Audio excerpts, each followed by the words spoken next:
Hi, I'm Nicole Daniels. I'm a staff editor at the Learning Network, and today I'll be introducing you to our Lesson of the Day feature. We publish a Lesson of the Day every school day of the year as a way for students to engage with current event articles published by the New York Times. We try to choose articles from many different sections of the Times, and they're a way for students to dig deeper into a subject area while also making connections to their own lives and what they're learning at school. Our lessons of the day all follow a similar structure.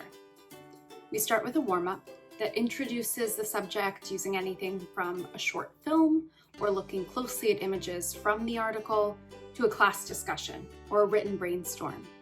The goal is to get students thinking and talking about the subject before reading the article. Then students read the article and respond to 5 to 7 questions, either in writing or class discussion. And while some of the questions are based in reading comprehension, for the most part, we try to create questions that invite conversation, critical thinking, and ask students to make meaningful connections. We end each lesson of the day with 1 or 2 options for going further.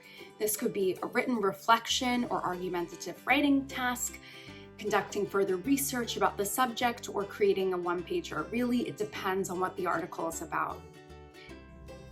Here's a lesson of the day based on the article Just 700 Speak This Language, 50 in the Same Brooklyn Building, which is about a language that originates from a region in Nepal but has very few remaining speakers today. This particular lesson started with a brainstorm about how we absorb and learn language. We asked students to think about their experiences with language, either learning it at school or their experiences with language if they speak another language. After reading this article, students respond to about 6 questions and then have the choice between 2 going further activities. So one of the going further activities invites students to do some research about the languages spoken in their communities using a map from the Census Bureau and another map from Native Land.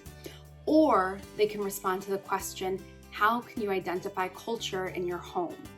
And for this, we use an excerpt from the article that has a really beautiful and vivid home description. And we have several guiding questions for students as they write their own description of some elements of culture that are in their home. We have lessons of the day that focus on science, math, history, and technology. Our lessons of the day allow history teachers to make connections across time. They allow science and math teachers to offer authentic learning experiences so that they can apply what's learned in the classroom to methods that researchers apply in their fields. And all of our lessons of the day are meant to feel relevant to students so they can see how what they read in the article reaches beyond the computer screen to the larger world and to their lives.